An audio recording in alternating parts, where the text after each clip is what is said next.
उसके बाद देखिए यहाँ पर स्टार्ट करते हैं अपने एक नए क्वेश्चन को। मतलब हम लोग यहाँ पर अपनी एक्सरसाइज नंबर 7.2 को रन कर रहे हैं, जहां पर हम लोगों ने क्वेश्चन नंबर 1 से लेकर 4 तक एक सेपरेट वीडियो बनाई हुई है, लिंक आपको डिस्क्रिप्शन में मिल जाएगा। उसके बाद यहाँ पर हम लोग अपने क्वेश्चन नंबर 5 पर आ जाते हैं और क्वेश्चन नंबर 5 का स्टेटमेंट यहाँ पर कुछ ऐसा है, find the ratio in which the line segment joining, A का कोऑर्डिनेट दिया हुआ है 1, -5 और बी का कोऑर्डिनेट दिया हुआ है -4, 5 is divided by the x-axis. Also find the coordinate of the point of division. मतलब हमें यहाँ पे क्या करना है, हमें यहाँ पर सबसे पहले वो रेशियो फाइंड करना है। आपके पास ना यहाँ पर एक लाइन है, आपके पास यहाँ पर एक लाइन है, इस लाइन के आपको दोनों पॉइंट्स पता है, मतलब एक पहले वाला पॉइंट भी पता है और एक बाद वाला पॉइंट भी पता है। पहले वाला पॉइंट हमारे सामने है 1, -5, पहले वाला पॉइंट है 1, -5 और सेकंड वाला पॉइंट है -4, 5। सेकंड वाला पॉइंट है -4, 5। क्वेश्चन वाले ने कहा हुआ है कि आपके पास ना एक एक्स एक्सिस है, मतलब जैसे आपको पता है कार्टेशियन कोऑर्डिनेट बनाते वक्त हमारे पास एक एक्स एक्सिस होता है, एक वाई एक्सिस होता है। तो इस लाइन को यहां पर एक एक्स एक्सिस डिवाइड कर रहा है। कहानी समझ आई? इस लाइन को यहां पर एक एक्स एक्सिस वाला कोऑर्डिनेट डिवाइड कर रहा है। तो आप ये बताओ कि जब वो एक्स एक्सिस वाला कोऑर्डिनेट इसको डिवाइड करेगा तो वो किस रेशियो में डिवाइड करेगा, और वो एक्स एक्सिस वाला कोऑर्डिनेट भी बता दो कि भाई वो कौन सा कोऑर्डिनेट है जो इसको डिवाइड कर रहा है। कहानी में दोनों चीजें हमें बतानी है। सबसे पहले हमें यहां पर वो रेशियो फाइंड करना है, सबसे पहले वो रेशियो फाइंड करना है जो रेशियो आपके सामने जनरेट हो रहा है जब इस लाइन को कोई एक्स एक्सिस डिवाइड कर रहा है। उसके बाद जब हमें रेशियो पता चल जाएगा तो आपको क्या करना है, वो कोऑर्डिनेट भी बताना है, एक्स एक्सिस वाला वो कौन सा कोऑर्डिनेट था जो इसको यहां पर डिवाइड कर रहा था। तो कहानी समझ आई? तो सबसे पहले मैं आपको एक छोटी सी चीज बताना चाहूंगा कि ये यहां पर आपके पास एक्स एक्सिस है और ये यहां पर आपके पास वाई एक्सिस है। तो एक्स एक्सिस पर आने वाला कोई भी कोऑर्डिनेट, एक्स एक्सिस पर आने वाला कोई भी कोऑर्डिनेट का अगर आप बनाएंगे तो उसके पास रिजल्ट आएगा x, 0, उसके पास रिजल्ट आएगा x, 0। क्योंकि समझो, आपको पता है जो कार्टेशियन कोऑर्डिनेट है उसको हम लोग यहां पर x, y की फॉर्म में लिखते हैं। आपको क्या पता है कि जो कार्टेशियन कोऑर्डिनेट है उस कार्टेशियन कोऑर्डिनेट को हम लोग x, y की फॉर्म में लिखते हैं। लेकिन x एक्सिस पर तो y एग्जिस्ट ही नहीं करता, x एक्सिस पर तो y लाई नहीं करता। इसका मतलब x एक्सिस पर y क्या है? 0। आप लोग क्रॉस चेक करो, ये x एक्सिस है। x एक्सिस कब इंक्रीज या डिक्रीज होता है? जब आप या तो राइट में जाओगे या तो लेफ्ट में जाओगे। और ये जो आपका y एक्सिस है, ये y एक्सिस कब इंक्रीज या डिक्रीज होता है? जब आप या तो ऊपर जाओगे या तो नीचे जाओगे।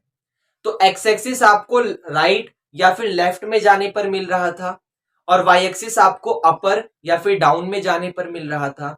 इसका मतलब y कब मिलेगा? जब आप या तो ऊपर जाओगे या नीचे जाओगे। लेकिन x एक्सिस पर हम या तो अगल जा रहे हैं या तो बगल में जा रहे हैं।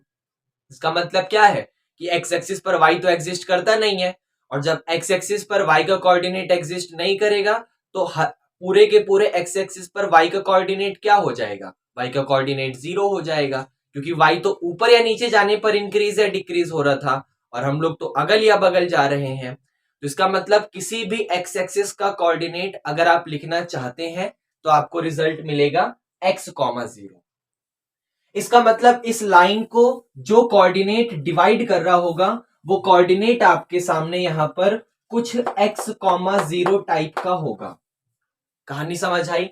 इस लाइन को जो कोऑर्डिनेट यहां पर डिवाइड कर रहा होगा वो कोऑर्डिनेट यहां पर x, 0 टाइप का होगा। अब सबसे पहले हम लोगों को यहां पर रेशियो फाइंड करना था। देखिए, सेक्शन फॉर्मूला हमारा चल रहा है 7.2 में, और सेक्शन फॉर्मूले में बेसिकली हमने दो फॉर्मूले पढ़े थे।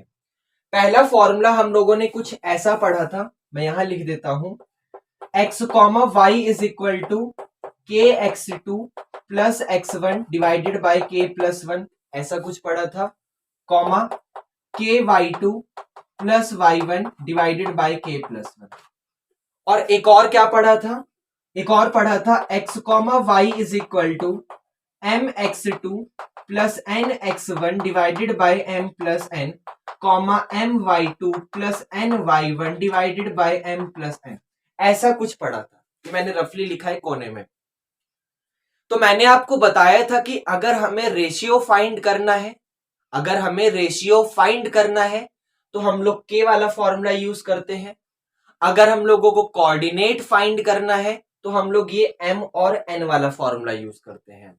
तो इस क्वेश्चन में तो हमें दोनों ही फाइंड करना है, हमें रेशियो भी फाइंड करना है, हमें कोऑर्डिनेट भी फाइंड करना है। तो सबसे पहले हम लोग रेशियो को पकड़ेंगे और रेशियो को फाइंड करने के लिए मैं यहां पर ये के वाला फॉर्मूला यूज करूंगा। पहले मैं यहां पर ये मान के चलूंगा कि आपके पास जो लाइन थी जिसका कोऑर्डिनेट था 1,-5 और -4,5, इस लाइन को जब x,0 ने डिवाइड करा तो वो यहां पर k रेशियो 1 में डिवाइड कर रहा है, तो वो यहां पर k रेशियो 1 में डिवाइड कर रहा है। और जब k रेशियो 1 में डिवाइड कर रहा है तो सारी चीजें आपको अगर पता है तो उठा के फॉर्मूले में पुट करो। जैसे ये वाला कोऑर्डिनेट आपके सामने x एक्सिस का है, ये y एक्सिस का है, सेम वैसे ही -4 x एक्सिस का रिजल्ट है, प्लस का 5 y एक्सिस का। तो इसका नाम दे देते हैं x1, इसका नाम देते हैं y1। ये हो जाएगा आपके पास x2 और ये हो जाएगा आपके पास y2। अच्छा, ये कोऑर्डिनेट डिवाइड कर रहा है तो इस कोऑर्डिनेट में x, y, जहां पर x की वैल्यू तो x ही है और y की वैल्यू 0 आ गई। तो अगर हम लोगों को यहां पर रेशियो फाइंड करना है, सबसे पहले अगर हम लोगों को रेशियो फाइंड करना है तो मैं इस वाले फॉर्मूले को प्रेफरेंस दूंगा। सबसे पहले फॉर्मूला है आपका x, y is equal to k x two plus x1 divided by k plus 1, comma k y two plus y1 divided by k plus 1। ये आपका फॉर्मूला है। अच्छा, इस फॉर्मूले में k तो हमें पता नहीं है, इस फॉर्मूले में k तो हमें पता नहीं है, लेकिन बाकी सारा पॉइंट पता है। हमें x पता है, y पता है, x2 पता है, x1 पता है, y2 पता है, y सब पता है हमें। तो जो जो पता है उसको उठाओ और यहां फॉर्मूले के अंदर पुट कर दो। जैसे x, y, अब ये वाला पॉइंट वो होता है जो डिवाइड करता है। तो डिवाइड कौन कर रहा है? डिवाइड कर रहा है x, 0। तो x, y की वैल्यू क्या आ गई आपके पास? x, y की वैल्यू आ गई x, 0। तो हम लोग यहां पुट कर देंगे x, 0 इज इक्वल टू के साथ ये क्या लिखा हुआ है? x2। तो x2 का मतलब कितना है? -4। तो ये आ गया -4 प्लस x1, x1 की जगह आ जाएगा 1 डिवाइडेड बाय k प्लस 1, क्योंकि हमें k नहीं पता, कॉमा k के साथ है यहां पर y2, y2 की जगह आपको मिलेगा 5 प्लस का y1, y1 की जगह आपको मिलेगा -5 और डिवाइडेड बाय फिर से k प्लस 1 और ये यहां पर बस। अच्छा, इसको थोड़ा सा और सॉल्व करो तो ये मिल जाएगा x, 0 इज इक्वल टू, देखो -4 की k में करोगे तो माइनस का 4k आएगा और यहां पर प्लस का 1, माइनस का 4k और यहां पर प्लस का 1, फिर डिवाइडेड बाय यहां पर k प्लस का 1, डिवाइडेड बाय k प्लस का 1, कॉमा यहां पर आपको मिल जाएगा 5 की मल्टीप्लाई k में करोगे तो 5k प्लस माइनस माइनस होता है 5 और डिवाइडेड बाय आपके पास k प्लस 1 आ गया, डिवाइडेड बाय k प्लस 1। अब समझना ध्यान से, यहां पर इस वाले कोऑर्डिनेट को ध्यान से देखो और इस वाले कोऑर्डिनेट को ध्यान से देखो। इस वाले कोऑर्डिनेट का जो सबसे फर्स्ट रिजल्ट है वो यहां पर x है। आपको पता है अगर कोई भी दो कोऑर्डिनेट आपस में इक्वल होते हैं तो उसके कॉरस्पॉन्डिंग एलिमेंट सेम होते हैं। कॉरस्पॉन्डिंग एलिमेंट मतलब ब्रैकेट के अंदर का जो फर्स्ट वाला पोर्शन है वो फर्स्ट वाले के इक्वल होगा और जो सेकंड वाला पोर्शन है वो सेकंड वाले के इक्वल होगा।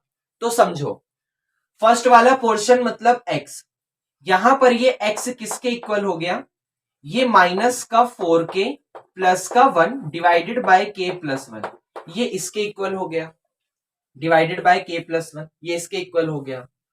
और जो सेकंड वाला पोर्शन है 0, ये 0 किसके इक्वल हो गया, मैं यहां लिखता हूं, ये 0 किसके इक्वल हो गया, ये 5k माइनस का 5 और डिवाइडेड बाय k प्लस 1, ये 0 यहां पर इसके इक्वल हो गया। अब समझो, हमको क्या करना है, हमको यहां पर सबसे पहले रेशियो फाइंड करना है, और रेशियो को फाइंड करने के लिए हमें k की वैल्यू निकालनी पड़ेगी, क्योंकि तभी रेशियो फाइंड होगा।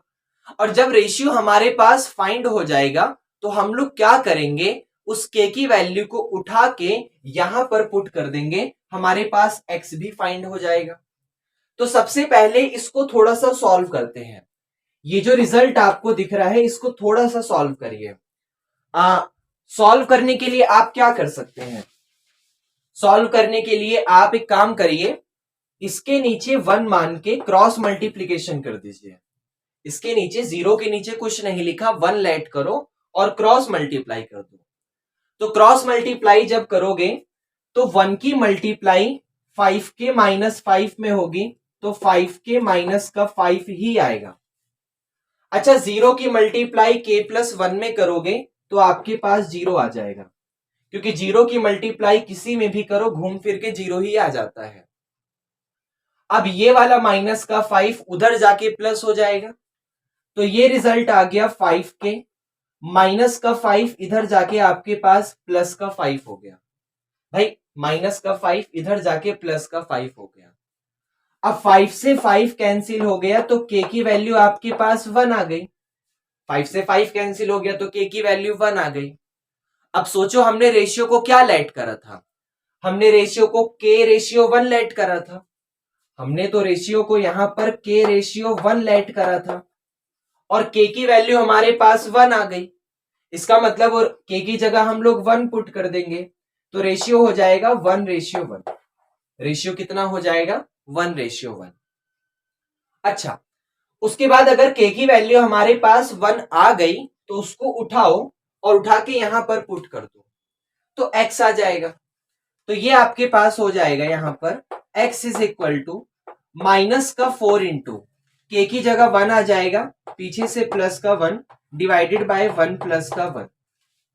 अब -4 में 1 की करोगे तो माइनस का 4 ही आएगा, पीछे से प्लस का 1 और नीचे 1 और 1 2। माइनस प्लस माइनस होता है तो 4 में से 1 गया तो माइनस का 3 और डिवाइडेड बाई 2, ये आपके पास आ गया। और अगर x की वैल्यू -3/2 आई है तो कोऑर्डिनेट तो x, 0 था, और x, 0 का क्या मतलब है, माइनस का 3/2, 0। x, 0 का मतलब माइनस का 3/2, 0। इसका मतलब वो जिस रेशियो में डिवाइड हो रही थी वो रेशियो आपके पास 1:1 था, और वो कोऑर्डिनेट जो डिवाइड कर रहा था वो कोऑर्डिनेट आपके पास माइनस का 3/2, 0 है। तो क्या ये क्वेश्चन नंबर 5 की कहानी समझ आई आपको? ओके। उसके बाद बात करेंगे क्वेश्चन नंबर 6 की, और क्वेश्चन नंबर 6 है हमारा, if 1, 2, 4, y, x, 6 and 3, 5 are the vertices of a parallelogram taken in order, find x and y। आपके सामने ना यहां पर एक पैरेललोग्राम बना होगा, आपके सामने यहां पर एक पैरेललोग्राम बना है, और पैरेललोग्राम के चारों कोऑर्डिनेट हमें पता है। चारों कोऑर्डिनेट मतलब जैसे पहला वाला कोऑर्डिनेट है 1, 2, दूसरे वाला कोऑर्डिनेट है 4, y, तीसरे नंबर का कोऑर्डिनेट है x, 6, और चौथे नंबर का कोऑर्डिनेट है 3, 5। ये चारों कोऑर्डिनेट हमें यहां पर पता है। क्वेश्चन वाले ने कहा है आप x और y की वैल्यू फाइंड करो। अब इस कहानी को ध्यान से समझना, पैरेललोग्राम की ना कुछ खास बात होती है, तो यहां पर जिस चीज का यूज होगा मैं आपको वो चीज बता दे रहा हूं, अदरवाइज पैरेललोग्राम की बहुत सारी खास बात होती हैं। जैसे पहली बात, खास बात क्या होती है कि उसकी अपोजिट साइड, ये वाली साइड इसके और ये वाली साइड इसके पैरेलल होती है, उसके अपोजिट साइड की इक्वल भी होती है, मतलब ये साइड इसके इक्वल है और ये साइड इसके इक्वल है। उसके अपोजिट एंगल आपस में सेम होते हैं, ये एंगल इसके इक्वल, ये एंगल इसके इक्वल। उसके एडजेसेंट एंगल का सम 180 होता है, इसका सम 180, उसका सम 180, इस तरीके से।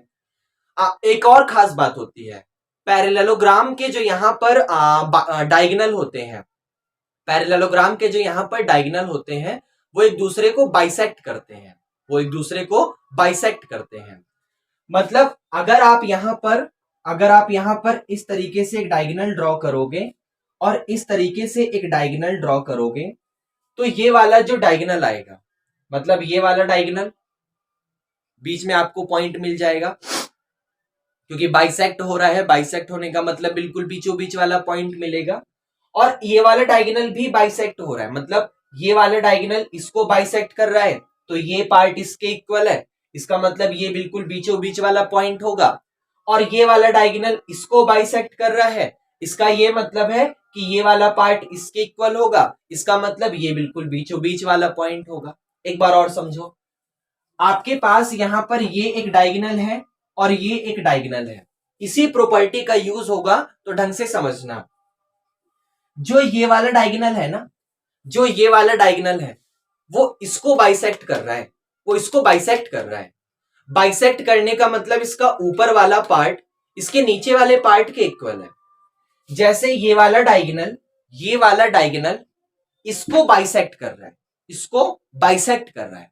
बाइसेक्ट करने का मतलब इसका जो ये वाला पार्ट होगा वो इस वाले पार्ट के इक्वल होगा। और जब किसी लाइन का इधर वाला पार्ट और इधर वाला पार्ट दोनों आपस में इक्वल है, इसका मतलब ये बिल्कुल बीचों बीच वाला पॉइंट है, बिल्कुल बीचों बीच वाला पॉइंट होगा। तभी तो यहां से यहां तक की डिस्टेंस और यहां से यहां तक की डिस्टेंस इक्वल होगी। वैसे ही ये वाला डायगोनल इसको बाइसेक्ट कर रहा है, इसको बाइसेक्ट करने का मतलब जो ये वाली डिस्टेंस होगी वो यहां पर इस वाली डिस्टेंस के इक्वल होगी।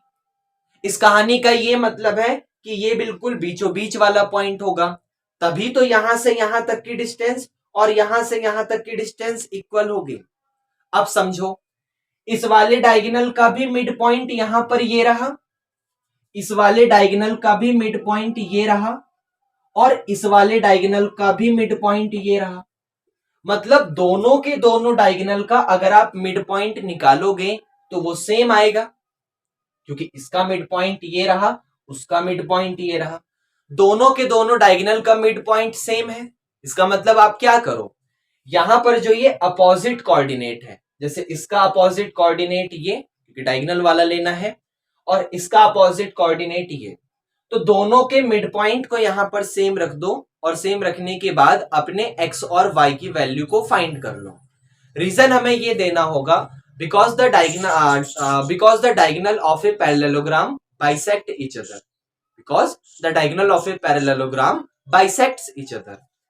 तो सबसे पहले हम क्या करेंगे, इसका नाम दो, इसका नाम देंगे ए, बी, यहां पर देते हैं सी और यहां पर देते हैं डी।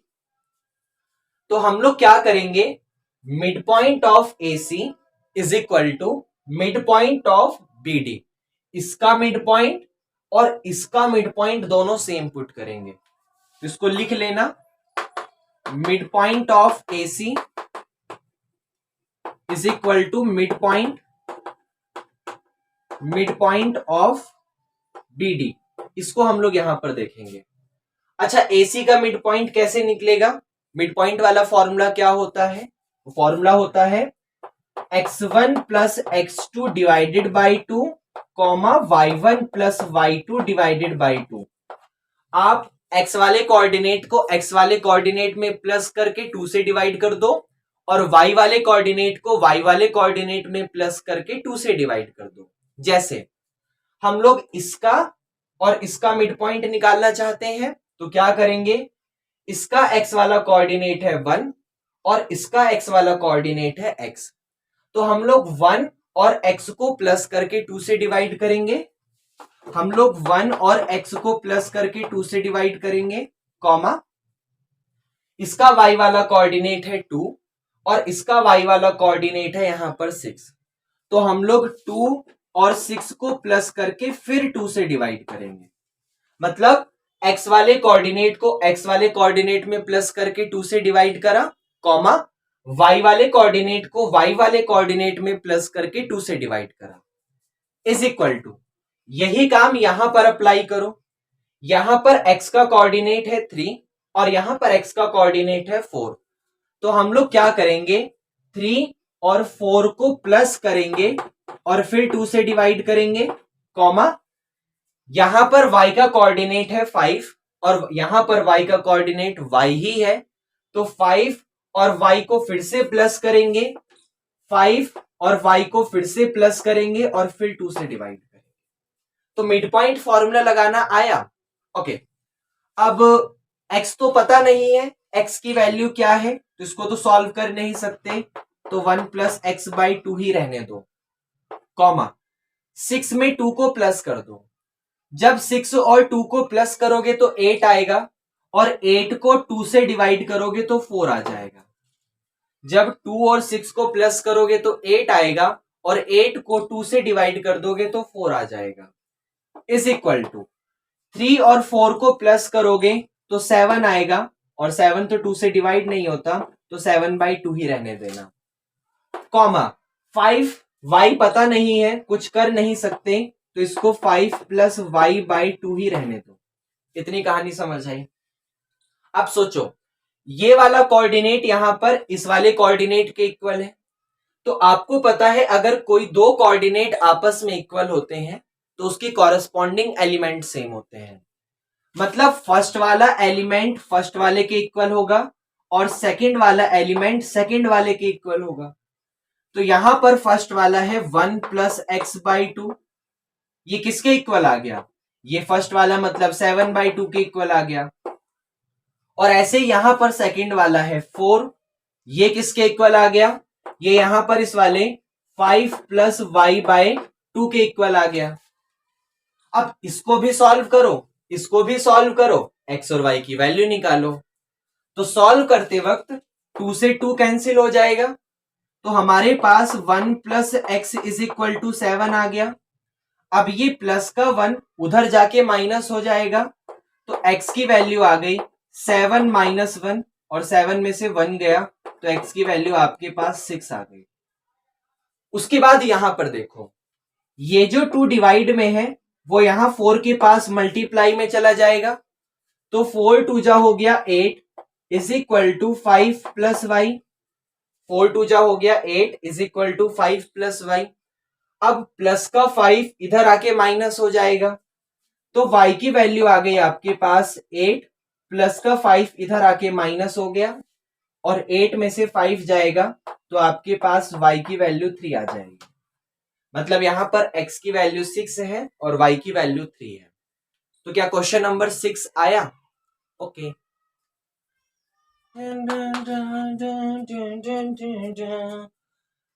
उसके बाद स्टार्ट करेंगे क्वेश्चन नंबर 7 को, और क्वेश्चन नंबर 7 है हमारा find the coordinate of a point A. आपको क्या करना है, ए पॉइंट के कोऑर्डिनेट को फाइंड करना है, वेयर जहां पर A B is the diameter of a circle whose centre is 2, -3 and B is 1, 4। कहानी में मुझे दो चीज समझ आई। सबसे पहले मुझे यह समझ आया कि यहां पर मुझे एक सर्कल बनाना पड़ेगा और दूसरी बात सर्कल के अंदर एक डायमीटर बनाना पड़ेगा, जहां पे डायमीटर का मैं नाम दूंगा ए बी। क्वेश्चन वाले ने कहा बेवाय, पहले क्वेश्चन की कहानी को समझ लो। क्वेश्चन वाले ने कहा था आपके पास यहां पर एक सर्कल है, आपके पास यहां पर एक सर्कल है और आपको पता है सर्कल बनाते वक्त हमें सेंटर की जरूरत पड़ेगी। तो ये मान लिया मैंने सेंटर है, सेंटर से टच होकर एक कोड जाता है तो उसको डायमीटर कहते हैं। डायमीटर का नाम देना है क्वेश्चन वाले के हिसाब से ए बी, डायमीटर का नाम देना है ए बी। अब ए का कोऑर्डिनेट मुझे फाइंड करना है, सेंटर का कोऑर्डिनेट मुझे दिया हुआ है 2, -3 और बी का कोऑर्डिनेट मुझे दिया हुआ है 1, 4। क्वेश्चन की कहानी को समझना, आपके पास एक सर्कल है, आपके पास यहां पर एक सर्कल है सर्कल का यहां पर सेंटर होगा, सेंटर से टच होते हुए एक लाइन गई है जिसको मैं डायमीटर नाम दूंगा। डायमीटर का नाम यहां पर ए बी देना है। ए का कोऑर्डिनेट मुझे फाइंड करना है, बी का कोऑर्डिनेट 1,4 मुझे पता है और सेंटर का कोऑर्डिनेट 2,-3 मुझे पता है। अच्छा, अगर मैं आपसे एक छोटी सी चीज पूछूं तो आप बताएंगे कि यहां सेंटर से लेकर अगर आप ए तक चलते हो, सेंटर से लेकर अगर आप ए पॉइंट तक चलते हो तो इस पॉइंट को हम लोग यहां पर रेडियस कहते हैं, और इसी सेंटर से लेकर अगर आप यहां बी पॉइंट तक चलते हो तो उसको भी हम लोग यहां पर रेडियस कहते हैं। इसका मतलब क्या है? इसका मतलब है कि ये पूरी की पूरी लाइन का मिड पॉइंट, बिल्कुल बीच वाला मिड पॉइंट हमें पता है। आपको पता होगा सर्कल के डायमीटर में, आप डायमीटर में इधर जाओ उधर जाओ, आप डायमीटर ये वाला ले लो तो ये भी रेडियस आर, ये भी रेडियस आर। डायमीटर में जो बीच में सेंटर आता है वो बिल्कुल मिड पॉइंट होता है, क्योंकि सेंटर बिल्कुल बीचों बीच आता है। इसका मतलब इस वाली लाइन का, ये जो आपके सामने पूरी की पूरी लाइन है ए बी, इस वाली लाइन का आपको यहां पर बीच का पॉइंट, बीच का पॉइंट मतलब मिड पॉइंट, इस वाली लाइन का मिड पॉइंट आपको पता है। वो क्या मिड पॉइंट है? वो मिड पॉइंट है 2,-3। अब ये 2,-3 किसका मिड पॉइंट है? ये 2,-3 इस ए बी का मिड पॉइंट है। ये तो समझ आया ना कि 2,-3 मिड पॉइंट क्यों है? क्योंकि भाई आपके पास ये डायमीटर है, डायमीटर पे अगर आप सेंटर से लेकर ए तक जाओ या सेंटर से लेकर बी तक जाओ, डिस्टेंस इक्वल है। अगर मतलब ये वाली डिस्टेंस यहां पर इस वाली डिस्टेंस के इक्वल है तो ये बिल्कुल बीचों बीच वाला पॉइंट है। तो बिल्कुल बीचों बीच वाला पॉइंट हमें पता चल गया क्या है वो यहां पर, वो यहां पर 2,-3 है। तो 2,-3 is the mid point of A B. 2,-3 A B का मिड पॉइंट है, जहां पर बी का कोऑर्डिनेट तो हमें पता है 1,4, लेकिन ए का कोऑर्डिनेट पता ही नहीं है। तो जब ए का कोऑर्डिनेट नहीं पता तो नाम दे दो। भाई ए का कोऑर्डिनेट हमें नहीं पता, मैं नाम दे रहा हूं कि ये वाला कोऑर्डिनेट यहां पर x, y हो जाएगा। ए का कोऑर्डिनेट यहां पर x, y हो जाएगा। अब सोचो, एक्स वाई और 1,4 का मिड पॉइंट आपको पता चल गया 2,-3। तो यहां पे लिख लेना कि 2,-3 is the mid point of A B. 2,-3 A B का मिड पॉइंट है। इसका मतलब ए बी पर मिड पॉइंट वाला फॉर्मूला लगाने के बाद हमें 2,-3 मिलेगा। अब सोचो, मिड पॉइंट वाला फॉर्मूला क्या होता है? x1 plus x2 divided by 2, comma y1 plus y2 divided by 2, ये मिड पॉइंट वाला फॉर्मूला होता है। तो हम लोग क्या करेंगे, हम लोग a और b पर मिड पॉइंट फॉर्मूला लगाएंगे और हमको 2,-3 मिलेगा। तो 2,-3 कब मिलेगा? जब आप मिड पॉइंट फॉर्मूला लगाओगे। अब मिड पॉइंट फॉर्मूले के लिए x वाले कोऑर्डिनेट को x में प्लस करके 2 से डिवाइड करो, मतलब x1 plus x2 divided by 2, और y वाले कोऑर्डिनेट को y में प्लस करके फिर 2 से डिवाइड करो, मतलब y1 plus y2 divided by 2। तो यहां पर x का कोऑर्डिनेट x है और यहां पर x का कोऑर्डिनेट 1 है। इसका मतलब आ गया x प्लस का 1 डिवाइडेड बाई 2, कॉमा यहां पर y का कोऑर्डिनेट y है और यहां पर y का कोऑर्डिनेट 4 है। इसका मतलब आ गया y प्लस का 4 डिवाइडेड बाई 2। अब सोचो, ये वाला कोऑर्डिनेट यहां पर इस वाले कोऑर्डिनेट के इक्वल है, तो जब ये वाला कोऑर्डिनेट इस वाले कोऑर्डिनेट के इक्वल है तो आपको पता है कि अगर कोई भी दो कोऑर्डिनेट आपस में इक्वल होते हैं तो उसके कॉरस्पॉन्डिंग एलिमेंट भी सेम होते हैं। मतलब इसका फर्स्ट वाला कोऑर्डिनेट फर्स्ट वाले के इक्वल होगा, फर्स्ट वाला एलिमेंट फर्स्ट वाले के इक्वल होगा, और सेकंड वाला एलिमेंट सेकंड वाले के इक्वल होगा। इसका मतलब ये जो 2 है ये यहां पर x प्लस 1 डिवाइडेड बाई 2 के इक्वल है, और ऐसे ही यहां पर जो माइनस का 3 है वो यहां पर y प्लस 4 डिवाइडेड बाई 2 के इक्वल है। अब ये वाला 2 यहां पर 2 के पास ले जाओ, तो 2 2 जा हो जाएगा 4 is equal to x plus 1, क्योंकि ये 2 डिवाइड में था, इधर जाके मल्टीप्लाई में हो जाएगा, तो 2 2 जा 4 और यहां पर लिखा हुआ है एक्स प्लस 1। अब ये प्लस का 1 इधर आके माइनस का हो जाएगा, तो x की वैल्यू आ गई 4 माइनस 1 और 4 में से 1 माइनस करोगे तो x की वैल्यू आपके पास 3 आ गई, x की वैल्यू 3 आ गई। वैसे ही क्या करना है, ये जो 2 डिवाइड में है इसको यहां इसके पास ले जाओ मल्टीप्लाई में, तो -3 की मल्टीप्लाई 2 में करोगे तो माइनस का 6 आ जाएगा और is equal to y plus का 4। अब प्लस का 4 इधर आके माइनस होगा, तो माइनस का 6 माइनस का 4 इज इक्वल टू वाई। अब ये माइनस माइनस प्लस होता है, तो y की वैल्यू आपके पास 6 और 4 मतलब माइनस का 10 आ गई। तो x की वैल्यू 3 आ गई और y की वैल्यू -10 आ गई। इसको उठाओ और उठा के यहां पुट कर दो, उठा के यहां पुट कर दो, तो x की वैल्यू हमारे पास 3 आ गई, कॉमा y की वैल्यू हमारे पास माइनस का 10 आ गई। और यही x कॉमा वाई ए का कोऑर्डिनेट हमें फाइंड करना था, और वो कोऑर्डिनेट आ गया 3 कॉमा माइनस का 10। तो क्या क्वेश्चन नंबर 7 भी आया? ओके।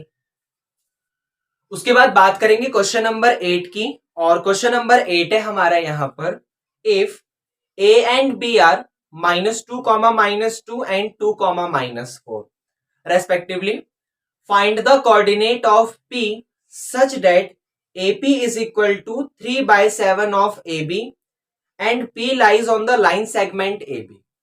क्वेश्चन की कहानी को समझना, सॉरी, क्वेश्चन की कहानी है यहां पर कि आपके पास ना यहां पर एक लाइन है, आपके पास यहां पर एक लाइन है, लाइन सेगमेंट है।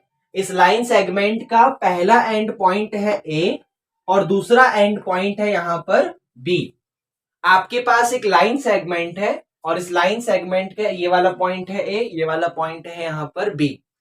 अच्छा, A और B के दोनों के कोऑर्डिनेट पता है तो लिख लो। A का कोऑर्डिनेट है -2 -2 और B का कोऑर्डिनेट है 2 -4। ये हमारे पास A और B का कोऑर्डिनेट है। क्वेश्चन वाले ने सबसे खास बात कही है कि एक पॉइंट है P, एक पॉइंट है P lies on the line segment AB, मतलब वो पॉइंट P AB के ऊपर आता है। अब आपके पास ये एक लाइन है AB, तो इस लाइन के ऊपर यहां पर एक पॉइंट आता है P, इस लाइन के ऊपर यहां पर एक पॉइंट आता है P, और जिसमें उसने कहा हुआ है कि जो AP है, जो AP है वो 3/7 ऑफ AB है। क्वेश्चन वाले ने कहा हुआ है कि जो AP है वो 3/7 ऑफ AB है। अब इसका मतलब समझना, देखो AP is equal to 3/7 of AB है, तो सोचो अभी ये वाला AB यहां मल्टीप्लाई में लिखा हुआ है, तो एक काम करो AB को यहां से उठाओ और AP के नीचे डिवाइड में लेकर आ जाओ, तो ये आपके पास आ जाएगा AP डिवाइडेड बाय AB और इज इक्वल टू 3/7, ये आपके पास आ जाएगा। अब इसका मतलब समझो, इसका मतलब है AP अपॉन AB, AP का रेशियो AB के साथ 3/7 है। क्वेश्चन की कहानी समझ आई थी? आपके पास एक लाइन था, लाइन के दोनों एंड पॉइंट पता है A और B, जिसके कोऑर्डिनेट भी पता है, बीच में एक पॉइंट है P, जहां पर क्वेश्चन वाले ने ये रिलेशन हमें दिया हुआ है, मैं AB को मल्टीप्लाई से डिवाइड में लेकर आ गया। अब AP अपॉन AB का मतलब है कि AP का रेशियो AB के साथ 3/7 है। AP का मतलब ये छोटा सा, AP का मतलब ये छोटा सा, और AB का मतलब ये पूरा का पूरा। भाई AP का मतलब छोटा सा 3 और AB का मतलब ये पूरा का पूरा 7। AP का मतलब ये छोटा सा, यहां से लेकर यहां तक ये छोटा सा 3, और AB का मतलब ये पूरा का पूरा 7। तो सोचो यहां से लेकर यहां तक का पोर्शन आपका 3 है, भाई ये छोटा सा पोर्शन आपके पास 3 है, और पूरा का पूरा AB वाला पोर्शन आपके पास यहां पर 7 है। AP का पोर्शन छोटा सा 3 है और AB का पोर्शन यहां पर 7 है, क्योंकि मैं रेशियो की बात कर रहा हूं, और रेशियो मल्टीपल भी हो सकता है, फर्क नहीं पड़ता। तो एपी का रेशियो छोटा सा 3 है और पूरे के पूरे एबी का रेशियो यहां पर 7 है। तो सोचो, अगर पूरा का पूरा पार्ट 7 है तो उस 7 में से 3 वाला पार्ट तो यहां पर आ गया, तो इधर कितना वाला पार्ट बचा होगा? भाई पूरा का पूरा पार्ट 7 था, पूरे के पूरे 7 पार्ट में से 3 वाला पार्ट इधर आ गया, तो इधर वाला पार्ट कितना बचा होगा? 4। कॉमन सी बात है, 7 में से 3 गया, 4 बचा। तो समझ आया, जो ए बी यहां मल्टीप्लाई में था मैं उसको यहां डिवाइड में लेकर आ गया। तो डिवाइड में लाने के बाद आपके पास एपी अपॉन ए बी का रेशियो 3/7 आ गया। इसका मतलब एपी का रिजल्ट आपके सामने 3 है और एबी का रिजल्ट आपके सामने 7 है, क्योंकि रेशियो में हम आमने सामने लेते हैं, कोई फर्क नहीं पड़ता क्वेश्चन पे। तो एपी का रिजल्ट 3 आ गया और पूरे के पूरे एबी का रिजल्ट 7 आ गया, तो पूरे 7 में से इधर वाला 3 गया, तो इधर वाला रिजल्ट आपके पास 4 आ गया। अब हमें निकालना क्या था? Find the coordinate of P. P का कोऑर्डिनेट निकालना था। तो समझो, अगर आपको ये स्टार्टिंग और लास्ट के कोऑर्डिनेट पता हो, रेशियो पता हो, तो पी का कोऑर्डिनेट निकाल सकते हैं। एम और एन वाला फॉर्मूला लगा दो। पहले फॉर्मूला लिखता हूं। फॉर्मूला होता है एक्स कॉमा वाई। अगर हम लोगों को रेशियो पता हो तो एम और एन वाला फॉर्मूला लगाते हैं, अगर रेशियो निकालना हो तो के और 1 वाला। तो यहां रेशियो पता है तो एम और एन वाला फॉर्मूला लगाओ। फॉर्मूला क्या होता है? M x two plus n x one divided by m plus n, comma m y two plus n y one divided by m plus n. ये हमारे पास यहां पर फॉर्मूला होता है। अच्छा सोचो, इस वाले फॉर्मूले में आपको ये वाला पहला वाला कोऑर्डिनेट x1 मिलेगा और ये दूसरा वाला कोऑर्डिनेट y1 मिलेगा। अच्छा, इस वाले कोऑर्डिनेट में ये पहला वाला कोऑर्डिनेट x2 मिलेगा और ये दूसरा वाला कोऑर्डिनेट y2 मिलेगा। m का मतलब यहां पर 3 है और n का मतलब यहां पर 4 है। तो m और n,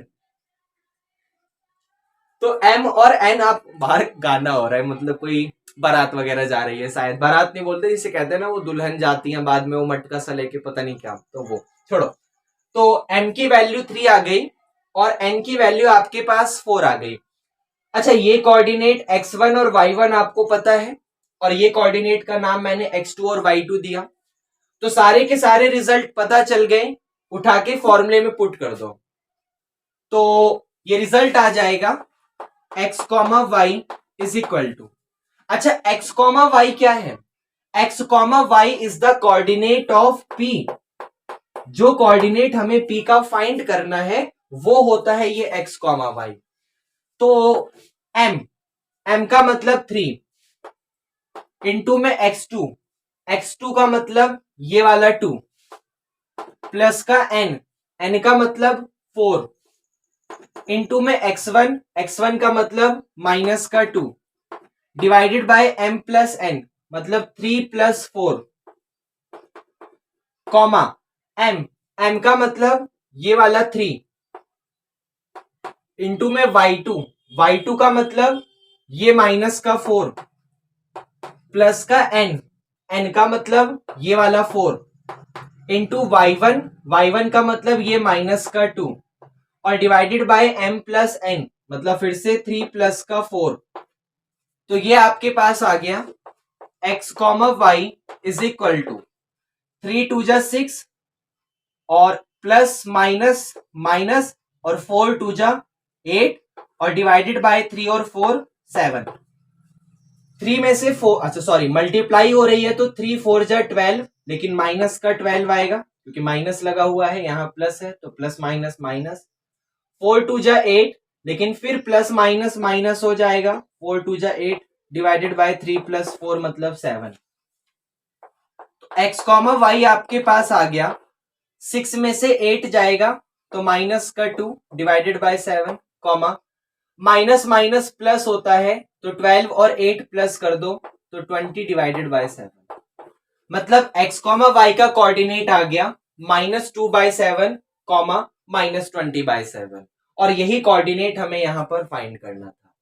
तो पूरे क्वेश्चन में हार्ड कुछ नहीं था सिवाय इसके, बस ये समझना था, बाकी ये भी हार्ड नहीं था। तो क्या क्वेश्चन 8 भी आया आपको? ओके।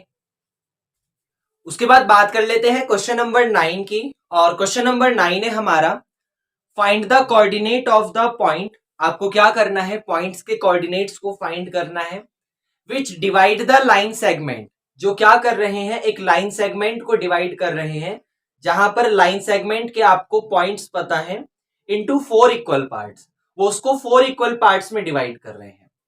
इसको ऐसे समझिएगा कि मान लीजिए यहां पर आपके पास ये एक लाइन है, यहां पर आपके पास ये एक लाइन है, लाइन सेगमेंट है जिसके एंड पॉइंट्स हैं ए और यहां पर है बी। अब ए का कोऑर्डिनेट आपको दिया हुआ है -2,2 और बी का कोऑर्डिनेट आपको दिया हुआ है 2,8। ए का कोऑर्डिनेट आपको दिया था -2,2 और बी का कोऑर्डिनेट आपको दिया हुआ है 2,8। अब ये क्या हो रहा है, ये लाइन यहां पर 4 इक्वल पार्ट्स में डिवाइड हो रही है।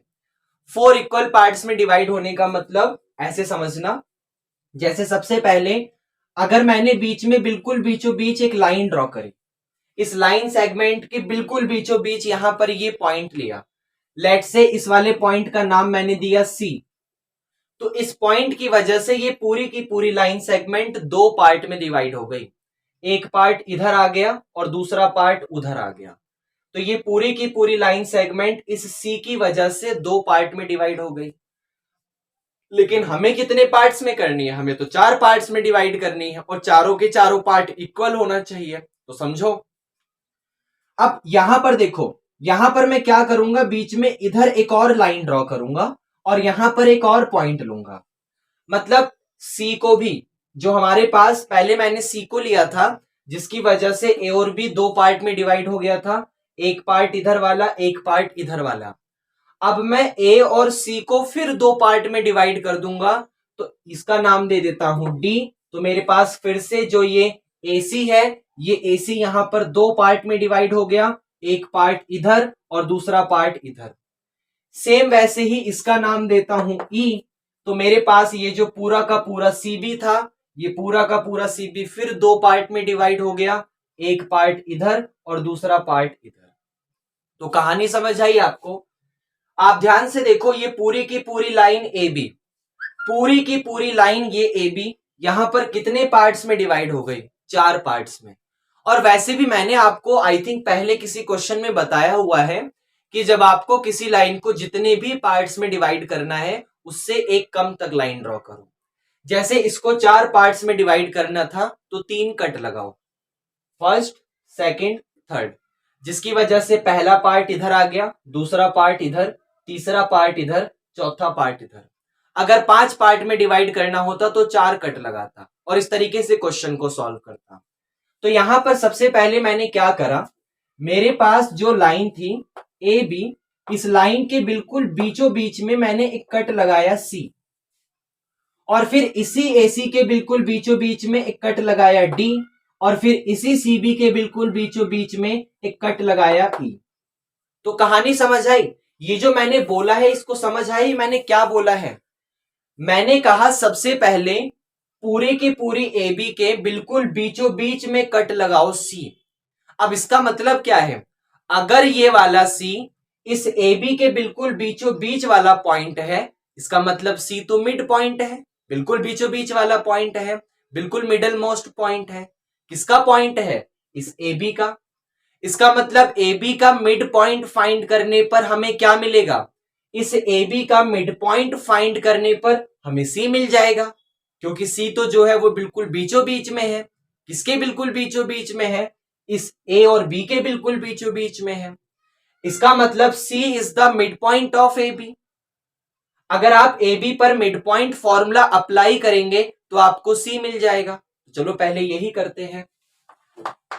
C is the mid point of AB।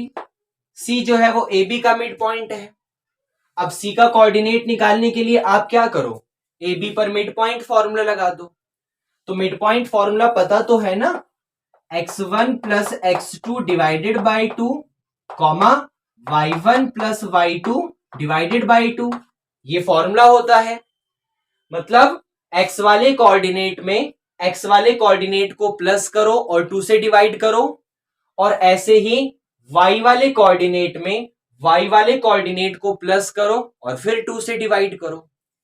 तो यहां पर x वाला कोऑर्डिनेट है -2 और यहां पर x का कोऑर्डिनेट है 2, तो ये हो गया -2 प्लस का 2 डिवाइडेड बाई 2, कॉमा y वाले पर आ जाओ। y वाले के लिए यहां पर है 2 और यहां पर है 8, तो ये हो गया 2 प्लस 8 डिवाइडेड बाई 2। अब -2 में 2 प्लस करोगे तो आपके पास 2 से 2 कैंसिल होकर 0 आ जाएगा, 0 डिवाइड बाई 2, और यहां पर 2 और 8 को प्लस करोगे तो 10 डिवाइडेड बाई 2। अब 0 को 2 से डिवाइड करोगे तो 0 ही आएगा, और 10 को 2 से डिवाइड करोगे तो 5 आ जाएगा। इसका मतलब C का कोऑर्डिनेट आपके पास 0,5 आ गया। C का कोऑर्डिनेट आपके पास 0,5 आ गया। अब दूसरी कहानी समझना। हम लोगों ने क्या करा था, C वाला कोऑर्डिनेट जब आ गया था उसके बाद हम लोगों ने क्या करा था, यहां A था, यहां C था, यहां B था। हम लोगों ने इस AC के बिल्कुल बीचों बीच में, हम लोगों ने यहां पर इस AC के बिल्कुल बीचों बीच में एक और कोऑर्डिनेट लिया था जिसका नाम दिया था D। हम लोगों ने AC के बिल्कुल बीचों बीच में एक कोऑर्डिनेट लिया था जिसका नाम दिया था D। मतलब D फिर से बिल्कुल मिडल पॉइंट है। किसका मिडल पॉइंट है? इस AC का। फिर से कहानी आ गई कि D is the mid point of AC। जो D है वो यहां पर इस AC का मिड पॉइंट है, और जब D AC का मिड पॉइंट है इसका मतलब फिर AC पर मिड पॉइंट फॉर्मूला अप्लाई करो, हमें D मिल जाएगा। तो इस बार हमें इस पर और इस पर मिड पॉइंट फॉर्मूला अप्लाई करना है। तो फिर वही वाला काम, x1 plus x2 by 2, x वाला कोऑर्डिनेट प्लस डिवाइड बाई 2 और y वाले कोऑर्डिनेट डिवाइड बाय 2। तो यहां x वाला कोऑर्डिनेट है -2 और यहां x वाला कोऑर्डिनेट है 0, तो ये हो गया -2 प्लस का 0 डिवाइडेड बाई 2, कॉमा यहां y का कोऑर्डिनेट है 2 और यहां y का कोऑर्डिनेट है 5, तो ये हो गया 2 प्लस 5 डिवाइडेड बाई 2। अब -2 में 0 करोगे तो माइनस का 2 ही आएगा डिवाइडेड बाई 2। 5 और 2 को प्लस करोगे तो 7 बाई 2 आ गया। अब -2 से 2 कैंसिल हो गया तो आपके पास माइनस का 1 आ गया। 7 बाई 2 तो और सॉल्व होगा नहीं, तो उसको 7 बाई 2 ही रहने दो। मतलब 3.5 लिखने से अच्छा है 7 बाई 2 ही रहने दो। तो D का कोऑर्डिनेट हमारे पास आ गया -1,7 बाई 2। यही काम हम लोग यहां पर E पर करेंगे। सोचो, E का कोऑर्डिनेट तब आया था जब मैंने CB के बिल्कुल बीचों बीच में एक पॉइंट डाला था। इसका मतलब इस बार E किसका मिड पॉइंट है? इस बार E इस CB का मिड पॉइंट है। तो एक काम करो, आप CB पर मिड पॉइंट फॉर्मूला अप्लाई करो, आप इस पर और इस पर मिड पॉइंट फॉर्मूला अप्लाई करो, आपको E वाला कोऑर्डिनेट मिल जाएगा। तो फिर से E is the mid point of CB। तो जब CB पर करोगे तो फिर से x1 plus x2 by 2, y1 plus y2 by 2। तो यहां पर x1 का 0 है और यहां पर x का कोऑर्डिनेट 2 है, तो रिजल्ट आ गया 0 प्लस 2 डिवाइडेड बाई 2, कॉमा यहां y का कोऑर्डिनेट 5 है और यहां y का कोऑर्डिनेट 8 है, तो आपके पास आ गया 5 प्लस 8 डिवाइडेड बाई 2। इसका ये मतलब है कि 0 में 2 को प्लस करोगे तो 2 आ जाएगा, तो ये रिजल्ट आ गया 2 डिवाइडेड बाई 2, कॉमा 5 में 8 को प्लस करोगे तो 13 आएगा, तो 13 डिवाइडेड बाई 2। अब 2 से 2 कैंसिल हो गया तो आपके पास 1 आ गया। 13 को 2 से करोगे 6.5 आएगा, उसे लिखने से अच्छा है 13 बाई 2 ही लिख दो, और ये आपका यहां पर 1,13 बाई 2 E का कोऑर्डिनेट आ गया। तो सारे के सारे कोऑर्डिनेट आ गए। हम लोगों ने चालाकी करी, C के लिए AB का मिड पॉइंट लगाया, D के लिए AC का मिड पॉइंट लगाया, E के लिए CB का मिड पॉइंट लगाया। तो क्या क्वेश्चन नंबर 9 समझ आया? ओके। उसके बाद बात करेंगे क्वेश्चन नंबर 10 की, और क्वेश्चन नंबर 10 है हमारा find the area of a rhombus. आपको यहां पर एक रोम्बस का एरिया फाइंड करना है। If its vertices are this this this this taken in order. मतलब आपके सामने यहां पर एक रोम्बस है, उस रोम्बस के वर्टिसेस आपको दिए हुए हैं। क्वेश्चन वाले ने कहा बताओ इसके रोम्बस का एरिया बताओ क्या होगा। तो कहानी समझना, आपके पास ना यहां पर एक रोम्बस है, इस तरीके से आपके पास यहां पर एक रोम्बस है जिसके वर्टिसेस आपको पता है। जैसे पहला पॉइंट आपको पता है 3,0, उसके बाद पता है 4,5, उसके बाद पता है माइनस का 1,4, उसके बाद पता है माइनस का 2,-1। अच्छा, टेकन इन ऑर्डर का मतलब है कि आपको ना 3,0 के बाद 4,5 या तो यहां लिखना है या तो यहां लिखना है। ऐसा नहीं करना कि एक कोऑर्डिनेट यहां लिखो, दूसरा यहां लिखो, तीसरा वहां भेजो, चौथा यहां, नहीं। या तो सारे के सारे कोऑर्डिनेट ऐसे ही लिखो, पहला दूसरा तीसरा चौथा, या तो फिर पहला दूसरा तीसरा चौथा पहला मतलब लाइन से ही चलना है। ऐसे नहीं चलना कि एक यहां लिखोगे तो एक वहां लिखो, तो एक वहां, ऐसे नहीं लिखना, लाइन से ही लिखना है। तो आपको क्या करना है, रोम्बस के सारे कोऑर्डिनेट्स पता है। अब आप ये बताओ कि इसका एरिया क्या होगा। अब रोम्बस के एरिया का पता लगाने के लिए पहले आपको उसका फॉर्मूला पता होना चाहिए कि अगर आप लोग यहां पर एरिया ऑफ रोम्बस निकालना चाहते हैं, अगर आप लोग यहां पर रोम्बस का एरिया निकालना चाहते हो तो फॉर्मूला होता है 1/2 के साथ प्रोडक्ट ऑफ इट्स डायगोनल। 1/2 के साथ प्रोडक्ट ऑफ इट्स डायगोनल।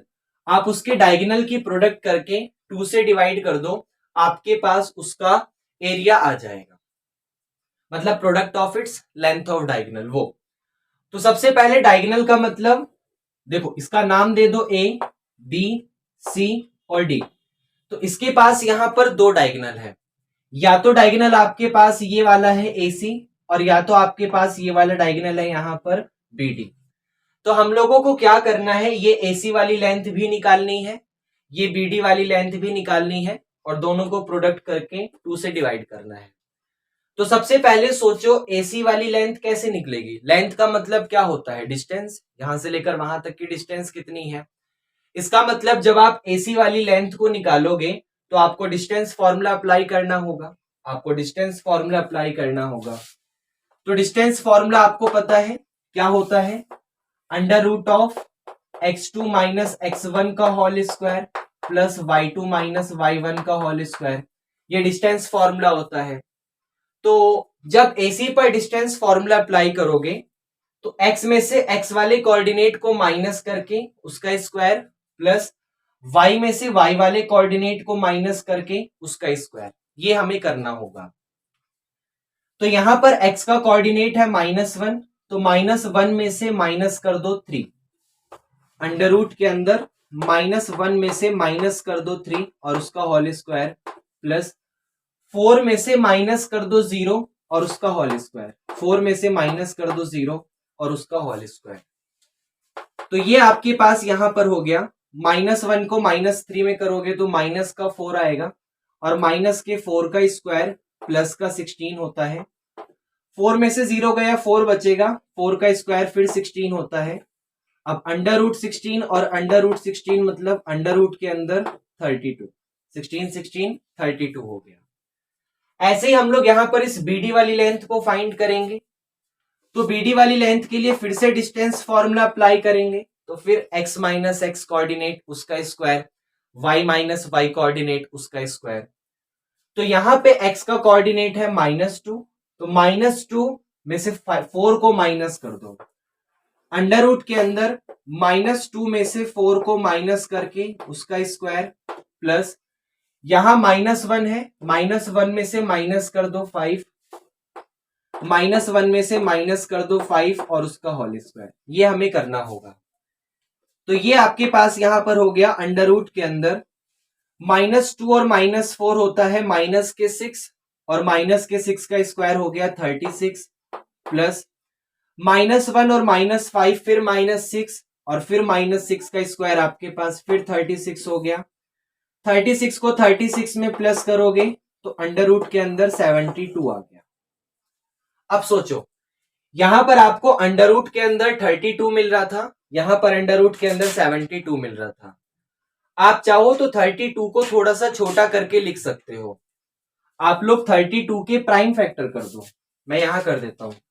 आप लोग 32 के प्राइम फैक्टर कर दो, ये 2 से हो जाएगा 16, 2 से 8, 2 से 4, 2 से 2 और 2 से 1, ये मिल जाएगा। तो अंडर रूट के अंदर है, जो जिसकी पेयरिंग बन रही है उसको बाहर निकालो, जिसकी पेयरिंग नहीं है उसको अंडर रूट के अंदर छोड़ो। 2 की पेयरिंग बन गई, एक बार बाहर आ जाएगा, फिर बन गई, फिर एक बार बाहर आ जाएगा, नहीं बनी तो बाहर नहीं आएगा। तो एक बार 2 बाहर आया, फिर बाहर आया, तो 2 2 जा 4, 2 2 जा 4, 2 की नहीं बनी थी तो अंडर रूट 2, ये आपके पास आ गया। ऐसे ही 72 का काम करो, 72 को 2 से करोगे तो यहां पर आ जाएगा 36, फिर 2 से करोगे तो 18 आ जाएगा, फिर 2 से करोगे तो 9 आ जाएगा, फिर 3 से करोगे 3 आएगा, फिर 3 से करोगे 1 आएगा। तो 2 की पेयरिंग बन रही थी, बाहर निकालो, 3 की पेयरिंग बन रही थी, बाहर निकालो, 2 की नहीं बन रही, अंदर रहने दो। तो 2 3 जा 6 बाहर आ जाएगा और 2 बाहर नहीं आएगा, तो ये हो गया 6 अंडर रूट 2। अब हम लोगों को क्या करना है, एरिया निकालने के लिए इसके डायगोनल की प्रोडक्ट करनी है और 2 से डिवाइड करना है। मतलब 4 अंडर रूट 2 और मल्टीप्लाइड बाय 6 अंडर रूट 2, दोनों की मल्टीप्लाई कर दो और 2 से डिवाइड कर दो। तो ये आपके पास हो गया 4 6 जा 24, 4 6 जा 24। अंडर रूट 2 की मल्टीप्लाई अंडर रूट 2 में करोगे तो आपके पास 2 ही आ जाएगा और डिवाइडेड बाई 2, 2 से 2 कैंसिल हो गया, इसका मतलब एरिया आपके पास आ गया 24 यूनिट स्क्वायर। जो भी उसकी यूनिट है उसका स्क्वायर कर दो, क्योंकि जो एरिया होता है उसकी यूनिट यहाँ पर स्क्वायर यूनिट होती है। तो 24 स्क्वायर यूनिट आपके पास एरिया आ गया। कोई ज्यादा हार्ड तो नहीं था। हम लोगों ने यहाँ पर इसकी लेंथ निकाली, इसकी लेंथ निकाली, दोनों के लिए डिस्टेंस फॉर्मूले को अप्लाई करा और बस दोनों की मल्टीप्लाई करके 2 से डिवाइड करा, एरिया आ गया 24 स्क्वायर यूनिट। तो क्या ये क्वेश्चन नंबर 10 भी आया?